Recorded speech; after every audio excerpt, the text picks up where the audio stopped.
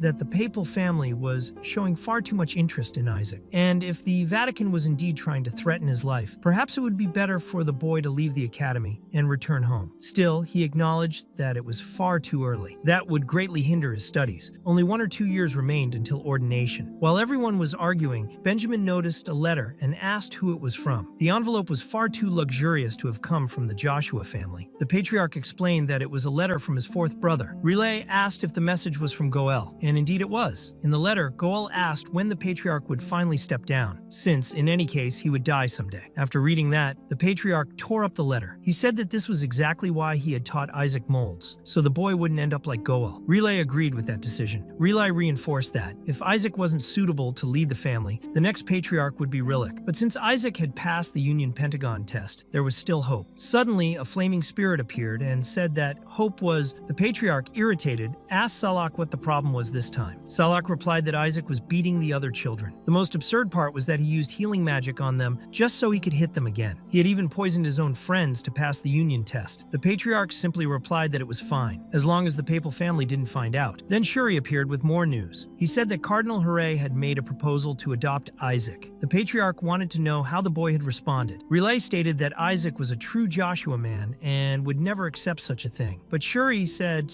Isaac had said it was a good deal. Relay, surprised, asked if he hadn't tried to persuade Isaac otherwise. Even the servants began to comment on the matter. Furious, Relay shouted that as long as he, Isaac's grandfather, was alive and breathing, no one would take that boy away from his people. Meanwhile, in Joshua's Hall of Faith, everyone was astonished at the amount of gold accumulated there, probably offered to Isaac. Some whispered rumors about his closeness with the papal family. One of those present speculated that the gold was compensation to keep him silent about the agreement. Suddenly, Shuri appeared holding a banner that read, "Isaac Joshua is the future of the Blue Faith." Isaac thought that could only have come from the patriarch himself. When he picked up the note Shuri handed him, he read the message, "With love, patriarch, you are one of us." That left him confused. Why were they doing this to him? Overcome with frustration, Isaac tore up the letter, just as his grandfather had torn up goals. Someone asked whether Sister Leah was also present, meaning could it be that even the matriarch was there? Isaac was startled by the thought. And then, before everyone in the Joshua Hall of Faith, the saint and the candidate saint appeared. Inside, he panicked. He thought this was terrible. Why was Melissa there? But to his relief, he realized it was only a communication orb. She was speaking to them through video. Isaac felt relieved and even complained to Shuri for scaring him with a false alarm. He thought he should have been more direct. Shuri asked what Isaac had done to deserve a kick in the butt. Melissa, approaching through the image, asked if that was really the boy Isaac. She said she had heard about him, that he had grown too fast, and that the rumors were true. He had broken the Skeleton King's curse. She was impressed. Isaac thought that thankfully she wasn't really there. If she saw his face, she might recognize who he truly was. But then Melissa felt something strange, and Isaac wondered if she was able to sense it even through the orb. She asked, "What power is that inside him?" Isaac panicked. He kept repeating to himself that this was bad. If she discovered the truth, he would die right there. Trying to mislead her, he said he had swallowed the Skeleton King's finger 10 years earlier. There was silence. Then Melissa confirmed the story. Relay had told her, after all, there was no way he could be the Skeleton King reincarnated. That would be impossible. But if he were, she would have killed him right there, without hesitation. Meanwhile, Nigel and another member of the Karmazine faith questioned why they were there only to see a saint's apprentice. Nigel remarked that Melissa rarely took an interest in family matters, so why was she there? Leah answered that the interest was in Nigel, the third son of House Karmazine. She said he was next in the line of succession, but had lost in the Union Pentagon because he lost all his allies. He had been stupid enough to cause a penalty for himself and his companions. That cut deep. Even Isaac was surprised at Leah's coldness. Melissa, trying to change the subject, said she had prepared a reward for Isaac for the challenges he had faced so far. He already imagined it would be money. But she announced that his reward would be the sacred magical attack that had defeated the Skeleton King. Internally, Isaac thought it was useless. He didn't need that power, but everyone around was completely shocked. Someone commented to Nigel that, at this rate, they would lose to the faith of Joshua. Nigel replied that this only made him hate that child even more. Meanwhile, the spy infiltrated in Joshua's class saw there the perfect opportunity to bring Isaac down. He declared that Isaac had poisoned all his classmates to pass the Union test. He said that a saint candidate candidate had used poison. Nigel was thrilled. He thought that finally his spy had done something useful. Soon Isaac would be expelled, and he could get his informant back. Melissa then questioned Isaac about the use of poison. She found it unbelievable that he had done such a thing. She said it was an irresponsible choice. Poison was inefficient to strengthen the mind. He had made a terrible mistake. But the spy corrected the version. It wasn't just poison. After poisoning them, Isaac had beaten his own classmates. Melissa sighed and said Isaac had been stupid. Just beating them wasn't enough. Bones had to be broken. She said that, as punishment, she herself would break a few. Leah, worried, asked her not to kill any children, but she also offered to help break a bone quickly and cleanly. Isaac stepped forward and said there was no need. He would handle the boy himself. He turned to the spy and declared that, from that moment on, he would serve him directly. He would be his flesh shield. The boy, shocked, thought the Joshuas were all insane. Later, in a private meeting, Melissa asked if Isaac really wanted to become the head of the house. She also asked what he would do if he became patriarch. Isaac immediately replied that he would remove all the saints. He said there was no need to keep them, that he would even bring down the Skeleton King with his own power. And he provoked, "Why doesn't your grandmother just give up being a saint as well?" Melissa answered with sorrow. She said she couldn't. She had committed a sin no man or woman should commit. In the past, she had confessed to Leah that she once had the chance to kill the Skeleton King, a once-in-a-lifetime opportunity, but she failed. She couldn't do it, and to this day, she believed God still hadn't forgiven her for that. Melissa explained that both she and Joshua were cursed. For generations, they had tried to kill the Skeleton King to break this curse, but they never succeeded. It was a burden they both had to carry. Isaac asked what kind of sin exactly she had committed. Leah also showed curiosity.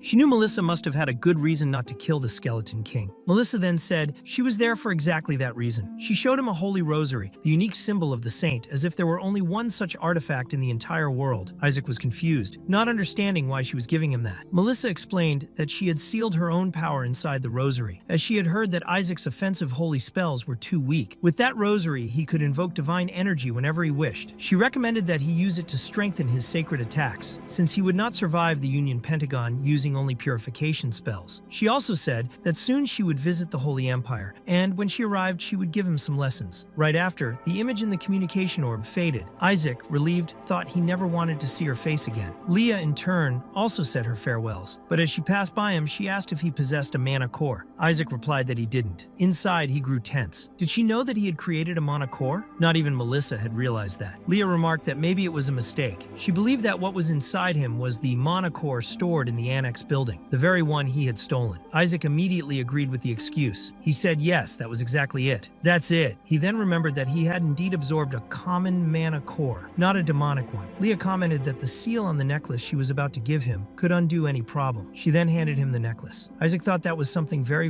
good for him. Leah stated that she didn't know if he would be able to use the necklace's full potential, but she knew he was striving to revive the family's ancient techniques. She then asked, "If you become patriarch, what will you do after removing the saint?" Isaac answered honestly that he wanted to be a rich man who didn't need to work. Leah smiled and said that it was truly a wonderful dream. She promised she wanted to meet him again when his training came to an end. Isaac thought that surely that woman wasn't very normal in the head either. As Leah prepared to depart with her knights in her carriage, one of the knights warned her about the necklace she had given Isaac. He said that necklace could help him unravel other techniques of the house. Leah replied that she knew. The knight questioned the fact that she had simply handed over something so important, something that had been given directly to her. He said the necklace could be stolen, or worse. Leah responded that if that happened, it would mean Isaac wasn't as powerful as she expected. If the necklace were stolen, it would mean he didn't deserve it. The knight stated that if Isaac managed to keep the necklace, he would surely become the successor. Leah then remembered everything he had said, that he would remove all the saints, that he would defeat the Skeleton King himself, and she amused herself by recalling those words. She admitted to herself she believed in him. Meanwhile, Goal was heading out on an investigation. Goal had emancipated himself from the family and, upon arriving, commented to the maid of the place that everything in the Joshua family was still a mess, as always. The maid agreed, saying it was exactly what one could expect from those hypocrites. Goal suspected that something had happened during the ordination ceremony of the saints. This was because the cleric responsible for Isaac's ordination had been found dead in the monster forest. It was something serious enough to justify the disappearance of witnesses. He also suspected that the Golden House now wanted to adopt Isaac. Everything was a mess, and everyone seemed to have gone mad. He thought that perhaps even the boy's life was at risk with everything happening all at once. There There were moments when he felt that Isaac was getting too close to the Joshua family. He went to the main office of the Luce Barrett Mansion, more specifically to the Classified Information Archive. There, he found a book on the ordination of saints and located the page that spoke directly about Isaac Joshua. On that page was the mark of the God who had chosen Isaac, and Goel realized it was the greatest of all gods, the one who declared that everything was under his command. Goel ran off. Now he understood why the Pope's house had done everything it had. This wasn't just a dispute within the Holy See. This affected the very survival of House Barrett. In truth, it concerned the survival of the entire empire. Later, Isaac was organizing his wardrobe, storing all the gold he had received as a reward. The observer asked whether that amount of money wasn't enough to find a weapon capable of destroying the orb. Isaac replied that maybe it was, but the real problem was the anti-demonic stone. According to the observer, this stone not only destroyed all mana, but was also immune to mana itself, to aura, and even to sacred powers, which made everything even more complicated. Isaac explained that the enemies had transformed his link orb, the object that connected him to his minions, precisely into this anti-demonic stone. The observer remarked that this was the only known way to defeat a ninth circle demon. Isaac then said that at the very least, he would try to remove the magical seals. The observer asked if he would finally absorb the object's power. Isaac replied that, according to Leah, the necklace he had in his hands could help remove the seals. It was the closest item to that which he had ever obtained. Indeed, when he activated the crystal, the seals broke, releasing a great amount of demonic energy. The observer began to absorb this energy for himself, while Isaac realized that the demonic mana was far more intense than he expected. It was enough to raise his magical level. He began to use this power, letting out an evil laugh, but failed to notice that he was abusing the energy. When he looked at his hand, he saw that it was completely skeletal. Confused, he wondered what was happening. Once again, he had assumed his skeletal form. He thought it could only be the fault of his curse. The curse that had allowed the Skeleton King to become the most powerful demon lord of all time was called the reversal between the living and the dead. The observer asked if the curse would take over Isaac's body, but he replied that his current body was protected by several blessings, and so it would not be consumed so easily. Isaac then explained that the curse had suddenly strengthened because he had received too much magical power all at once. The observer understood that the balance between sacred and magical power had been broken. Isaac said he could raise his sacred power to suppress the demonic mana, but for that he would need to pray. The observer reminded him that Isaac's body already converted mana into divine power, so perhaps it wouldn't take that long. Even so, Isaac commented that his skeletal hand might remain that way for quite some time. He said he would use the pentagon to his advantage in this situation. If he could pass the Karmasin test, known as the Heretics test, he could increase his sacred power. For now, he would wrap his hand in bandages to hide it. It was at that moment that Shuri appeared, asking what Isaac was still doing there. Quickly, Isaac hid his hand, but Shuri suspected he had been laughing to himself in a sinister way again, which frightened him. He noticed Isaac was hiding his arm and wanted to see if he was hurt. Despite Isaac's denial, Shuri insisted and ended up seeing the skeletal hand, reacting with shock. The observer suggested that Isaac use memory erasing magic, but he refused, fearing it could be discovered. Shuri mocked him, saying that Isaac was so rotten ethically that even his own body was rotting. He remarked that everyone already thought he was evil all the time, and now they would be even more certain. That comment made Isaac remember the Joshua family curse. Either the men were born without talent, or they were born with talent, but with some severe physical disability. Shuri explained that an ancestor had already faced the same problem. Since Isaac was now partially incapacitated, he asked if this would affect his ethics. Isaac considered killing him right then. Shuri said the first thing they should do was tell their grandfather. Even if Isaac's life was short, the grandfather might be able to extend it a little. But Isaac, worried, thought that if his grandfather discovered the truth, he would realize Isaac was the Skeleton King himself. For that reason, he asked Shuri not to tell anyone. He didn't want to worry the family. The Pentagon was very important, and he needed to stop the true Skeleton King's plans before dying. Shuri was moved by this, and Isaac assured him he would not die so easily. There was a way to prolong his life, but for that he needed Shuri to make a small delivery. 20 days later, a group was discussing bizarre events. One of them wondered what kind of lunatic would place a bomb inside a bathroom. Another commented that Isaac had put poisonous gas in his pillow. Yet another said he had laced his food with cyanide, but Isaac justified it by saying that it wasn't torture. It was structured, personalized training. The training list was extreme. The first step was to fall off a cliff and die. The second, to die to a demon. The third, to be beaten to death. And the fourth, simply to die. According to Isaac, those were the goals of the training. After they ate, he told them to put on sandbags. The others wondered if Isaac really wanted them to train their bodies, since they were priests, not knights. But Isaac explained that they needed to be prepared. The Pentagon was approaching, and they would have to rely on the strength of their own bodies in the next test. Still, one of them refused. The next Pentagon test should have been the gold test, which required intelligence and strategy. But Isaac explained that the order of the tests had been changed. The next one would now be the Crimson Pentagon, a physical test. The others were confused, questioning how this could have happened. OC confirmed the change and added that even the projects would be different. Then, he said it was time to stop asking questions and ordered everyone to grab a sandbag. They would run 50 laps around the field. One of the young priests protested, saying it was a lie. Another questioned the 50 laps, calling it absurd. Isaac, with his rattle in hand, corrected them. It wasn't 50, but 100 laps. He asked in a challenging tone if anyone wanted more. Then, he commanded everyone to run immediately. Later, everyone was exhausted. They had pushed themselves to the limit. One of them said that 2 kings would be enough to pass the Pentagon, but another disagreed, saying at least 5 would be necessary. One of the young priests commented that the crimson and gold tests would never produce kings. The only ones that could offer that chance were the Joshua Pentagon tests. Another insisted that the next one should be the gold test, since they were already training their bodies. He said the test order was a historical tradition and should not be altered. It was at that moment that Simon's son appeared with important news. He confirmed that the next test would indeed be the crimson one, since it had swapped places with the gold test. The revelation caught everyone by surprise. Many were desperate. The crimson test involved one-on-one combat, and if someone failed, they would be expelled from the priest program. With the confirmation of the change, Isaac said that now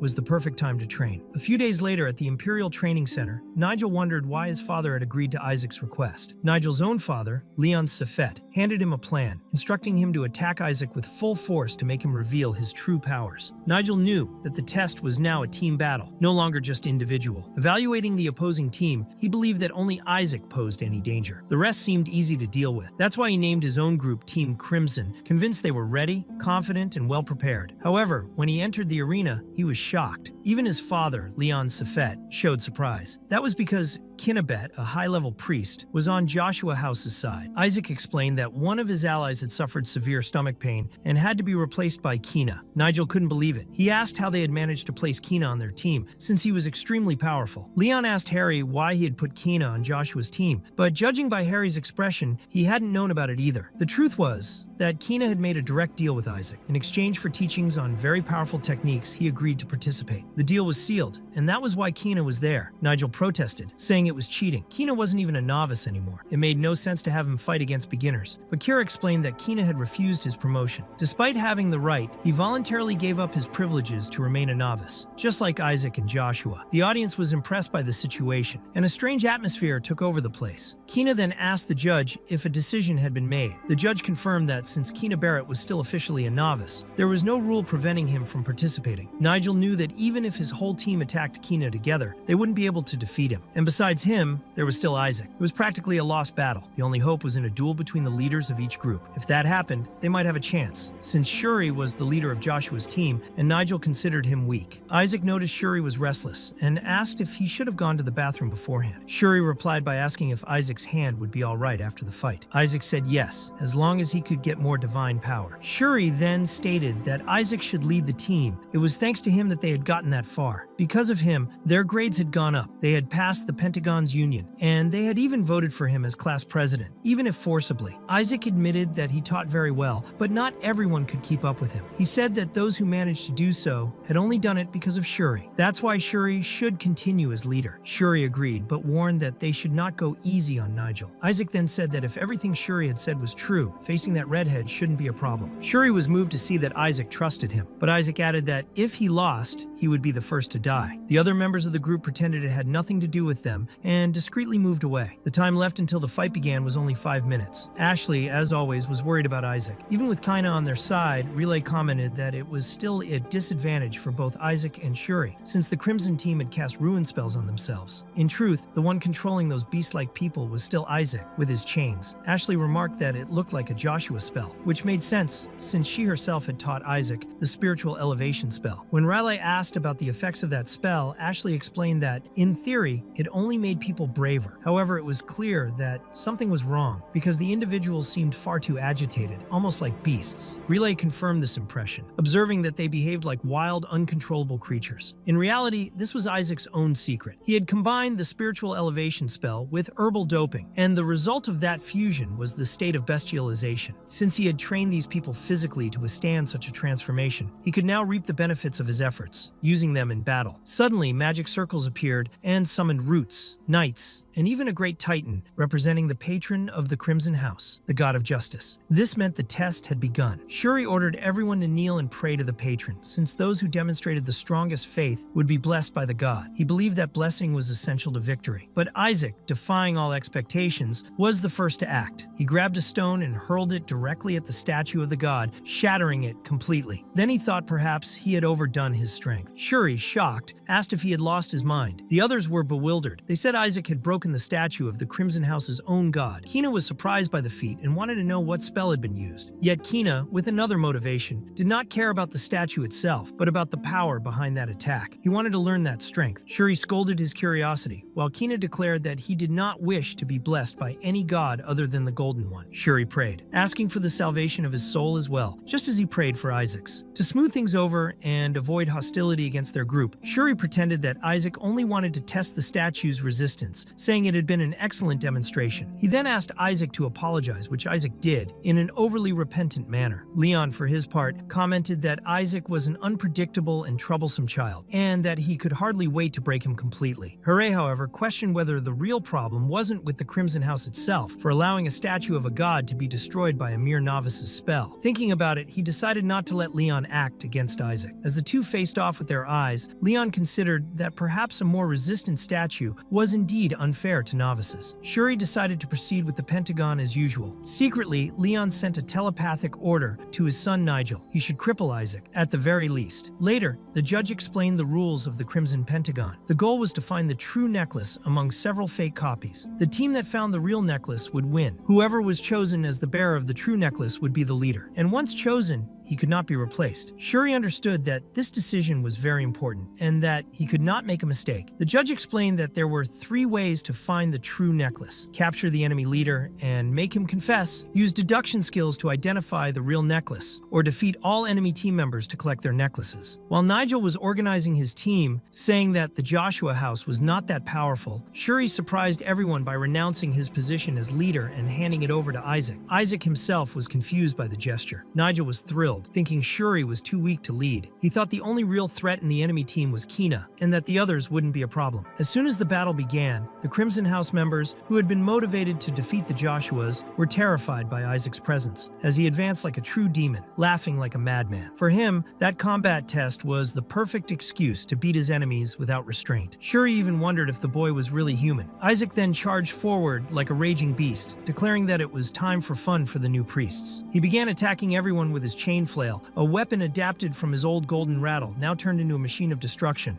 The Crimson team was falling into despair. Isaac ordered them to take him to their leader. If they did so, they could still leave alive. Meanwhile, the Crimson House's front line was being completely crushed. Nigel tried to react by sending reinforcements and ordering the formation to be held so they wouldn't break completely. However, Kina exploited the gap and dashed through the defenses as if there were no obstacles, reaching Nigel with ease. Nigel, however, had anticipated this. He knew Kina was formidable, and precisely because of that, he had prepared. That form of Nigel was actually just a clone. At the same time, all the novices in his team, who were not on the front line, began chanting together a 5th-rank restriction spell, prepared in advance. Nigel declared that it was time to capture Isaac and Shuri. He was confident that tricks like bestialization would not work against him and his team. He believed that all bestialization did was give their enemies a slight boost in strength, nothing more. Soon, he found Shuri and prepared a powerful spell, intending to rip off 1 or 2 of his arms. Ashley warned Shuri of the danger, urging him to dodge, but at that moment, Shuri remembered what Isaac had said, that it was fine, and that following the plan would lead them to victory. Nigel, as expected, would try to face him directly. Shuri then took his stance and prepared for combat, ready to counter Nigel's strike. When their spells collided, Isaac only smiled in satisfaction. He declared that this was the moment when the Joshuas would show their true strength. With precision and control, Shuri grabbed Nigel's arms with ease and slammed him to the ground with a martial arts technique. The impact was so brutal that the boy nearly fainted from the blow to his back. In the past, Shuri and Isaac had been told that the Joshua techniques could not be used against humans. They once wondered if it was because those techniques only worked on demons, but the truth was different. Humans simply could not withstand their impact. Nigel was left completely motionless and unconscious after the strike. Shuri declared that no one would ever underestimate House Joshua again. By that point, House Crimson was practically defeated. Kina kicked yet another fallen opponent while observing Shuri's sudden strength. It surprised him. He wondered if Shuri's boost in ability had been Isaac's doing. Isaac then ordered him to finish the enemy off at once. Shuri replied that he would only take take the necklace, but Isaac insisted he should kill. If Shuri didn't do it, he would. Even so, Shuri chose to press Nigel and demanded he reveal where the true necklace was. Nigel resisted, saying he would never fall for such interrogation. He claimed to be the successor of House Crimson and to have an unshakable mind. Shuri, trying one last time, told him this was his only chance to leave alive. Nigel replied that he had learned every form of torture and how to resist them. Then Shuri, warning once again, stood up and shattered Nigel's femur with a single blow. The sound was so horrible that part of the audience nearly vomited. Not even Shuri himself liked doing it, but Isaac had forced him. Nigel screamed in uncontrollable pain. Shuri only repeated that he had warned him. When some members of the Crimson team tried to stop it, Kina blocked their advance. He cast a wide-area paralysis spell that trapped not only the opponents, but also all enemy teammates inside the arena. Immobilized, Nigel realized they had known about his plan from the beginning. What Shuri had done was only bait, and he hadn't noticed. It had all been part of Isaac's damned plan. Some began to wonder if all of this had been done just to force Nigel to confess. Even so, Nigel's allies insisted he would never confess. But Isaac replied that he didn't need him to. They all already knew where the real necklace was. Then, with his chain flail, Isaac began beating the enemy team members one by one to force the information out. Before long, he found the real necklace. Thus, House Joshua's team was declared the winner of the Crimson Pentagon. Relay thought those boys had done an excellent job. Then someone appeared at the center of the arena. He said he had already expected the youngest priest to represent the Empire with such a performance. He ordered his subordinate to present the winners, who had offered such a magnificent spectacle, with a worthy gift. That man was the Crown Prince of the Holy Empire, Chablis Hela. Relay bowed before him. The prince, smiling, said that Relay's nephews were exceptional and that he wished to gift them priest uniforms. He asked if that would be a problem. Relay replied, of course, that there was no problem at all. Considering that they would leave the country when the time came for the Golden Pentagon, this gift would be perfect. A gift from royalty was something valuable, meant to be passed down for generations. Even so, Chablis asked if he could personally deliver the gift. Relay questioned whether he truly wasn't busy, since he usually was very occupied. Still, Chablis insisted. The prince asked Riley to see it as a symbolic gesture and took the opportunity to give him some advice. He said it would be better to warn his younger nephew to give up the Golden Pentagon, as the Pope was trying to kill Isaac. The prince asked him to keep that in mind. Relay deeply thanked him for this advice and replied that he trusted Isaac to escape such dirty schemes. Later, the Joshua group celebrated greatly. The prince had gifted them all with special uniforms, which everyone considered incredible. During the celebration, Isaac asked why Kina had not yet returned home, since the test was over and he no longer needed to remain there. Kina's subordinate agreed, saying that even the patriarch wanted to speak with him. But Kina replied that he would not return. He said Isaac had invited him to join House Joshua, which surprised everyone, even Isaac himself, who didn't remember making such an invitation. Kina insisted that he had said so the previous night, but Isaac replied that, in truth, he only wanted him to participate in the Crimson Test. He had never asked him to officially become a Joshua priest. Even so, Kina didn't care. He had accepted the proposal and declared that he would remain there indefinitely. He asked his subordinates to inform his father that he would not be returning anytime soon. Meanwhile, Ken reflected on everything that had happened. He knew Isaac had cast a holy spell on Shuri's body, which had made him stronger. The problem was that he couldn't understand exactly what overwhelming power had been used. Ken also thought about the uniforms delivered by the prince, which raised suspicions. All 5 faiths were controlled by the Pope, and this suggested that the Crown Prince might be challenging the authority of the current pontiff. Kina, in turn, stood up and said he would receive his reward for helping Isaac, but since he saw him very busy, he decided just to remain nearby. Kina's subordinates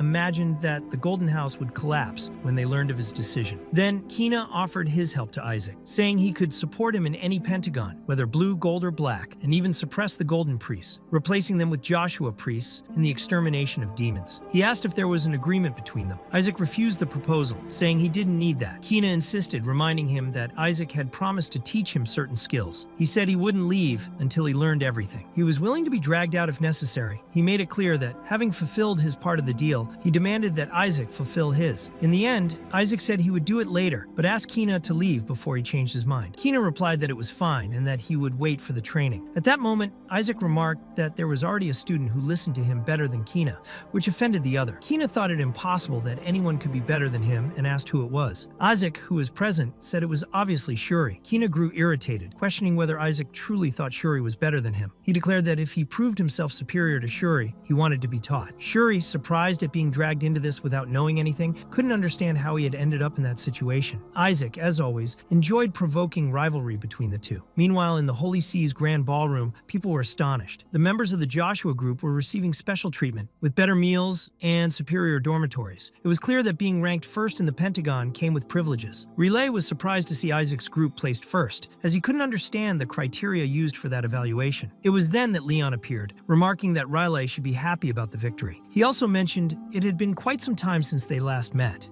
Leon had heard rumors that Relai was about to reach rank 9. For someone his age, that was remarkable. However, the patriarch of the Joshua family surely faced a major headache. After all, the only worthy successor was Relay himself, but his time was already running out. Even if life expectancy wasn't an issue, he might consider that assuming the role of patriarch was too heavy a burden to bear. In addition, there was the matter that he could not have children, and therefore could not continue the bloodline. Even so, he had strong and brilliant nephews, something that surely filled the patriarch with pride. The problem was that although Isaac was the third son, his brother had been mercilessly defeated by him in front of royalty and guests alike. This made it clear to Riley that the Crimson House was already well aware of the curse that plagued the Joshua family. Still, he didn't care. He had never intended to become patriarch, and none of it meant anything to him, unless someone tried to harm Isaac. At that moment, Leon approached Isaac directly. Meanwhile, Shuri was puzzled by the provocation, since the Cardinal of the Crimson House always sought enemies among the Skeleton King's spies, and there had long been rivalry with the Joshua house. Leon, however, noticed something more. He claimed he had felt within Isaac's body a trace of demonic mana, something inexplicable, yet undeniable. Isaac replied that perhaps he had forgotten what happened when he was still a baby, when he swallowed the Skeleton King's finger. Leon then commented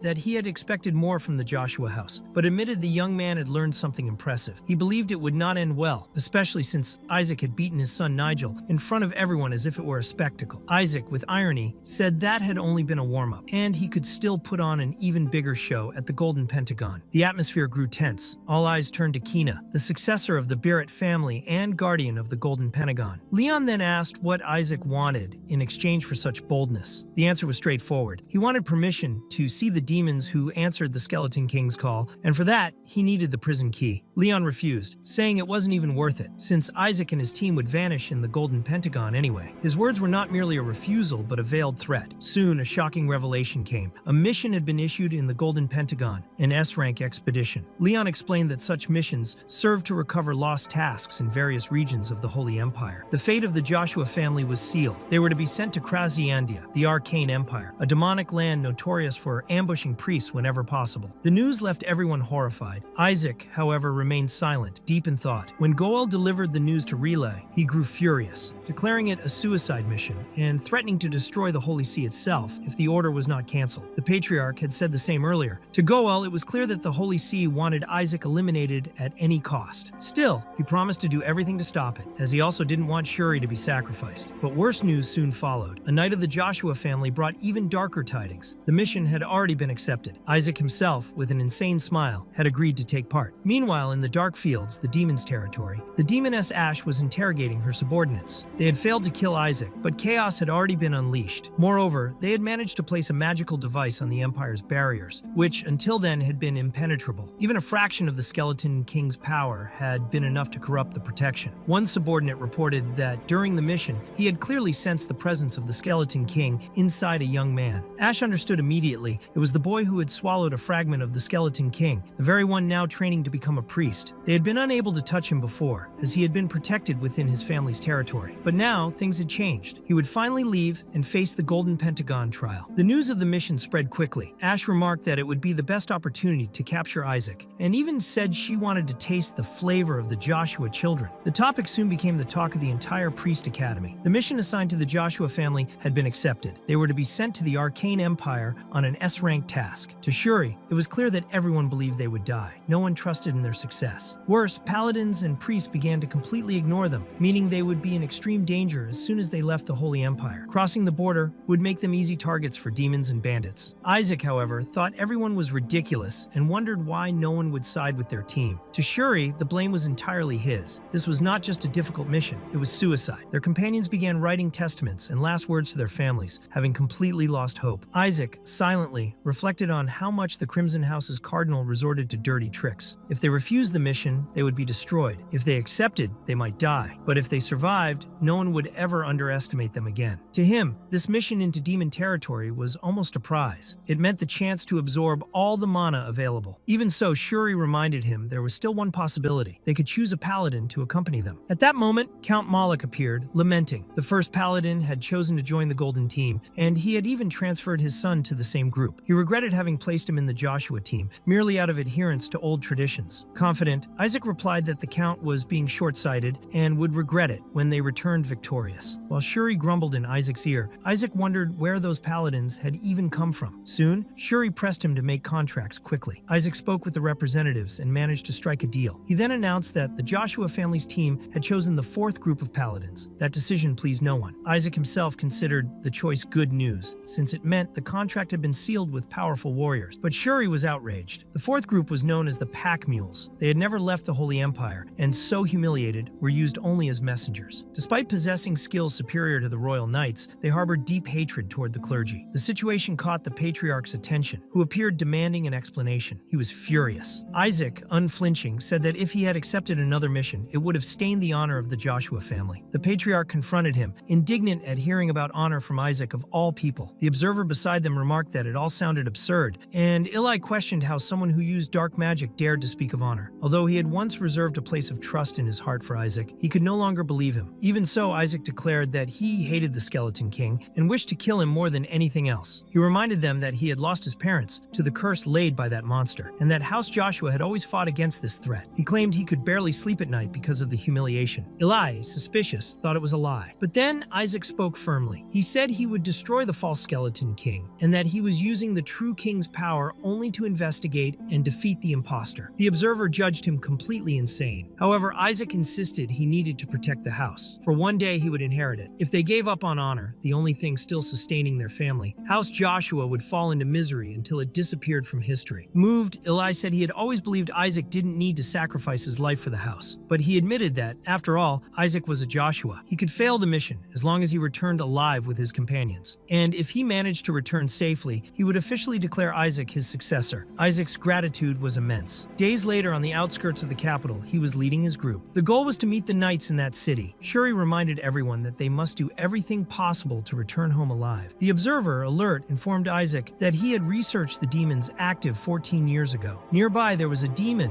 of the Western Army. Though not one of the 14 great demons, perhaps it was someone Isaac already knew. The new enemy seemed extremely violent. She devoured cadets with immense brutality. Isaac suspected those bastards were breaking the rules he himself had established, and decided to watch closely what was happening. Meanwhile, Ash herself was following their trail, claiming she had finally found the boy of the Joshua family. In the Holy Empire's capital, Chablis questioned a messenger about rumors that Isaac had chosen the Pack Mules as his knights. The messenger confirmed it, saying Isaac had shown no interest in the warriors sent by the prince himself. Perhaps it was merely poor judgment. But Chablis disagreed. He believed Isaac actually had a keen eye. The knight commander appointed by the prince was weaker against demons because he was half spirit. The messenger was surprised and asked why then the prince had sent such a man to Isaac. Chablis replied that it shouldn't be taken as something negative. Although weak against demons, he was still strong enough in combat. Even so, the choice of the Pack Mules was interesting, for among them was one member who was half demon. The messenger, uneasy, reminded him that those men were uncontrollable, true beasts. At the Joshua family's meeting point, the commander of the Pack Mules, Derek, was furious. Isaac was 5 hours late. When he finally appeared, he slipped up quietly beside him, startling him. He asked if he wasn't that late after all. Derek, annoyed, said he had heard the clergy were always punctual, but apparently that was a lie. Isaac answered that they had been attacked by a group of bandits, but he had come as quickly as possible so the captain wouldn't worry. The truth, however, was that Derek himself had sent those bandits to test him. Still, Derek insisted they should have arrived on time. Tension rose. Derek declared there was nothing to gain from that partnership and that they might as well leave on their own. Isaac coldly asked why he had then waited 5 hours. If it were true he didn't want to cooperate, he would have left already. Besides, he noticed Derek seemed too heavily armed for just an escort mission. He suspected Derek wanted to use them as bait to meet his old companions again. He said that if that were the case, they could part ways right there. Derek reacted immediately, drawing his sword and telling him to shut up. He wanted to know if it was Halak who had told him that. He was convinced that damned uncle had sent him to that mission on purpose. Shuri, astonished, realized Halak was actually his secret fourth uncle, which confirmed the family's involvement. Derek declared they couldn't enter Krasiandia without his help, and that, if necessary, he would force the issue. But Isaac, unfazed, merely ordered him to sheathe his sword. The aura of the Skeleton King emanating from his body was enough for Derek to feel instinctive fear and obey immediately. The observer remarked it had been a stroke of genius. Demon blood ran in Derek's veins, preventing him from disobeying the order of someone bearing the Skeleton King's power. With the situation under control, Isaac said they could set off. Sure, he couldn't believe it was possible to continue traveling after such a quarrel, but Isaac explained they both needed each other. It would be cooperative work. He stated they had two goals: to rescue all the captives and eliminate all the demons involved. Moreover, he promised that, if possible, he would also try to save Derek's old companions. Derek, intrigued, asked if Isaac had already known all that when he chose them. He replied ironically that no, he had no idea. Then he said, of course he knew. That confused everyone, who couldn't understand his true intentions. To them, trusting a half-demon was madness. After all, demons were humanity's enemies. Suddenly, one of the group members transformed and grabbed a Joshua family priest. Without hesitation, Isaac struck quickly, forcing him back to consciousness. The warrior, embarrassed, apologized. He said he had never transformed so fast and had felt a strange pressure in his mind. In truth, it was the observer who had manipulated him on purpose. Other knights also commented that they were feeling strange, but the one who had transformed noticed he returned to human form quickly, impressed by Isaac's power. Deep down, Isaac knew he had provoked everything to boost his own reputation. He truly was a cruel strategist. At that moment, he noticed a small bird lying apparently dead on his bag. Looking more closely, he realized the creature was only pretending. Soon he heard a voice saying it would fulfill the bird's wish since it wanted to die. The little creature revealed it had been sent to watch that mad priest, under orders from the dreaded Lord of Blood. Isaac began to suspect the origin of this mysterious visitor, wondering if that Lord of Blood had been sent by one of the great demons. Later, he raised a magic barrier around himself to ensure no one would overhear the conversation. Isaac was suspicious and wanted to know what kind of information the bird messenger carried. The small being responded arrogantly, saying it had nothing to say to a mad priest like him, only that it would confront the Supreme Demon King. The messenger confirmed that it had been sent by a copy of the Skeleton King, and that they had managed to plant a magical device within the Empire's barrier. It also said that the demoness Ash, now strengthened after absorbing the Demon King's power, had ordered the execution of Joshua's priests. With such power, she was able to cross the Holy Empire's sacred barrier. Upon hearing this, Isaac quickly connected the dots and understood that the Lord of Blood was indeed involved. The little bird went on, saying it believed the current Skeleton King was an imposter. According to it, the real one had been captured after accusing the false king. It also claimed to have heard that Isaac had consumed a fragment of the true king. That would explain why Ash was likely waiting for him in her domain. After that, Isaac released the bird and ordered it to carry the message back. Before leaving, the messenger asked Isaac not to die, for it would make its master very sad. Shortly after, Shuri appeared, asking where he had been since everyone was looking for him. He said he was proud of Isaac, mentioning that he had ordered food from the tavern for everyone. Isaac, confused, didn't remember doing that. But then a girl, supposedly from the tavern, approached, saying everything was ready to be served. What seemed to be just an ordinary waitress revealed herself to be none other than Ash, the demoness, who was there in person and not just watching from a distance. During dinner, while everyone ate peacefully, Isaac began to tease the waitress. He complained that there was dust in the water, demanded a new plate because the one he had was ugly, and whined that the food was cold. He did this several times, forcing Ash to run back and forth trying to serve him. At one point, Isaac said the food was too salty and that he hated hearing her breathe, ordering her to stop breathing. Derek, who was nearby, reinforced that Lord Isaac wanted another dish. Ash, irritated, questioned why the so-called pack mules were siding with Isaac. Still, she said they should eat first, since they looked tired. Derek replied that they were there because they had been hired by Isaac. He himself refused to eat, but the waitress insisted, saying they needed to be well fed to complete their mission. Inside, Ash cursed them all, but kept up her facade. Then Isaac asked why she herself wasn't eating the food, wondering how they would know if it was poisoned. That made her suspect he knew more than he let on. When the Joshua priests tried to stop Isaac from continuing to torment the girl, they took the food themselves and immediately fell poisoned after eating. Isaac, indifferent, remarked that this only made things easier, since he would have had to defeat them anyway. One of the observers asked why he didn't summon a spirit to purify them, but Isaac preferred to let them suffer a little longer. The observer warned that the poison was converting holy power into mana, and that it was paralyzing. Realizing this, Isaac thought about creating a a kind of mana farm with them. The situation worsened when Ash, furious, declared that everyone there was weak. She said that if he wanted his allies to survive, Isaac would have to follow her to obtain the antidote. However, he completely ignored her and nearly struck her head with his rattle. Ash fled, ordering him to follow. Derek offered to accompany him, but Isaac refused, saying he needed them to stay and protect the others. Derek assured him they would handle it. Satisfied with the promise, Isaac thought he would have even more mana to harvest later. Thus, he went alone into the depths of the forest at night. When Ash saw him arrive without any escort, she remarked that he was either courageous or just an idiot. Isaac replied that there was only one idiot there, her, for underestimating humans without recognizing who he was. He ordered her to kneel. Isaac's aura, fueled by the Skeleton King's fragment, was so powerful that it forced Ash to her knees, unable to move. She couldn't understand why he possessed so much of the king's mana. She imagined it was because he had consumed part of him. Even weakened, Ash said she would rescue her master from inside Isaac. When Ash tried to attack, she was immediately immobilized by the Skeleton King's power, which wrapped around her completely. Isaac told her she was a fool and that he would show her who the true king was. Later, one of the observers remarked that it had been incredible. Even though it was only 5th circle magic, its power was comparable to a 7th circle spell or higher. The combination of holy power with mana was working, a move worthy of a genius. Isaac silently agreed. He realized he had reached a new peak of power, and perhaps it was precisely for this reason that the gods had decided not to make him an ordinary human. Meanwhile, Ash was kneeling before him, trembling and sweating. One of the others wondered aloud if Isaac had gone too far with her, and if he had already slapped her awake. Ash then acknowledged her grave mistake before her king. She admitted she had committed a terrible error and offered to hand over the antidote. Isaac, however, said he didn't need it at that moment. What he wanted was for her to bring back the paladins she had kidnapped. He gave her only 1 minute to comply. He also said he needed evidence to secure a perfect score in the Pentagon, and proof of having defeated a demon would be essential for that. 2 days passed, and everyone was deeply worried about Isaac's disappearance. Derek tried to reassure Shuri, saying Isaac was far too strong to be defeated easily, but Shuri still felt that something was wrong. To everyone's surprise, Isaac suddenly reappeared. Shuri, relieved, asked where he had been. Derek also wanted to know his lord's whereabouts. Isaac simply answered that he had brought the antidote and one more thing, a heavy bag that should be kept safe. When Shuri opened the bag, he found the kidnapper's head. Isaac said that this was the evidence needed to secure a perfect score in the Pentagon. Curious, Derek asked about the missing companions. Isaac explained that they were too heavy to carry, so he had hidden them in the bushes. Another paladin confirmed to Derek that they had all been found there, thrown together, still alive, but completely weakened. Shuri declared that it was true.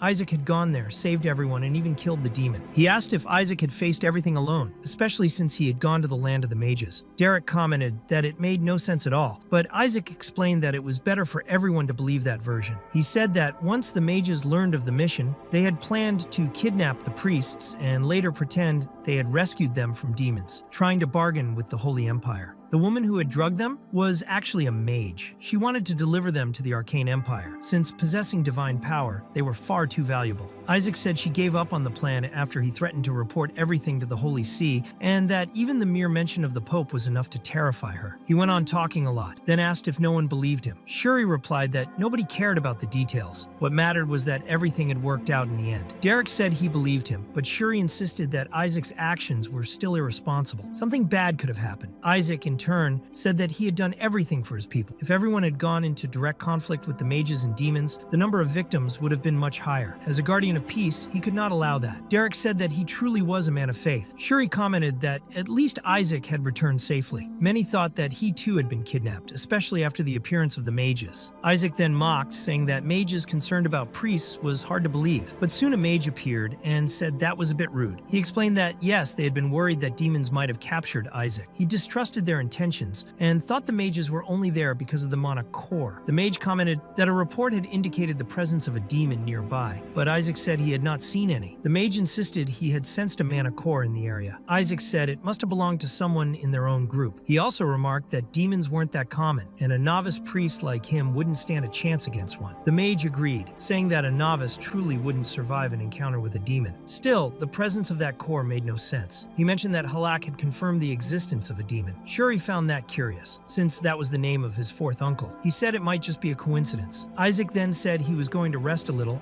and asked Shuri to organize everything for departure. Shuri replied that the conversation wasn't over yet. Later, Isaac went to a warehouse where he found Ash, who was still trembling. He said it was time to settle that matter as well. It was then that the truth about the previous 2 days began to be explained. Isaac said that he wanted proof of the demon's death, the one who had devoured Azure 14 years ago. He asked if it had been Ash. She denied it, saying no. Even if she had wanted to, someone as weak as her could never have accomplished something like that. Even 14 years ago, Ash wouldn't have been able to defeat Relay. Isaac knew that if he only brought back her head, they probably wouldn't believe him. That's why he decided he needed concrete proof. He wanted to bring the head of a true demon to the Holy See. Later, someone commented that it was good Ash had brought back the head of the culprit and admitted that, after all, she wasn't a complete fool. Ash replied that this time she had managed to do it. She said that Isaac had known from the start who the real culprit was. Isaac remarked that there had been a woman and a monster with her, and it wasn't hard to figure out, but he wondered why the informant had said Ash was the demon from 14 years ago. Ash explained that back then, it had been her sister who caused it. She was the one who had ordered the monster away from the hunt. Isaac thought that if they truly were from the same family, the priest might have been confused, since the two of them probably had very similar energy. In the end, they managed to identify who had devoured Relay's whole group back then. After that, Isaac spoke with Ash. He said he needed information and asked how the hierarchy of the demons stood nowadays. Ash explained that the false skeleton king was controlling the true demons of the Ninth Circle. He had ordered the assassination of all priests and saints to seize the power the skeleton king had lost. That king was weak after battling the gods. Ash commented that, for now, they were quiet because they had also suffered a heavy blow. Isaac found that strange. Maybe the skeleton king's self-destruction had caused more damage than even he imagined. The gods had been silent for 150 years. Perhaps they were gathering strength to try to find his soul again. But Isaac considered the possibility that maybe they hadn't even realized that the insect meant to seal his name had not sealed anyone at all. Thinking about it, maybe the gods had noticed that the seal was empty. In that case, another soul might have taken the place of the original. That could be good. Perhaps it was some form of shadow life, or even another catastrophe. Who knows, maybe even another god was trapped there. To Isaac, that seemed amusing. Then he called for Ash, which made her tremble completely. He ordered her to return to the demons and become his eyes and ears. He wanted her to act as a double agent. Meanwhile, the villagers thanked Isaac greatly, saying that he had done something they could never repay. They were impressed that he had defeated a demon alone. Isaac had saved every person in that place. When they told him that, he replied that it was no big deal. He was just doing his job. The so-called pack mules praised Isaac, saying that he was truly worthy of the name of the Joshua family and a man of great honor. Derek then said that the answer to how they could repay him was simple. He and his Nar squad kneeled before Isaac, pledging to serve him completely. Isaac was surprised by this. He had not been expecting such loyalty, but he realized that he had gained excellent soldiers for free. Moreover, the connections they had throughout the continent would be extremely useful, providing intelligence and mobility. To him, it had been a true bargain. However,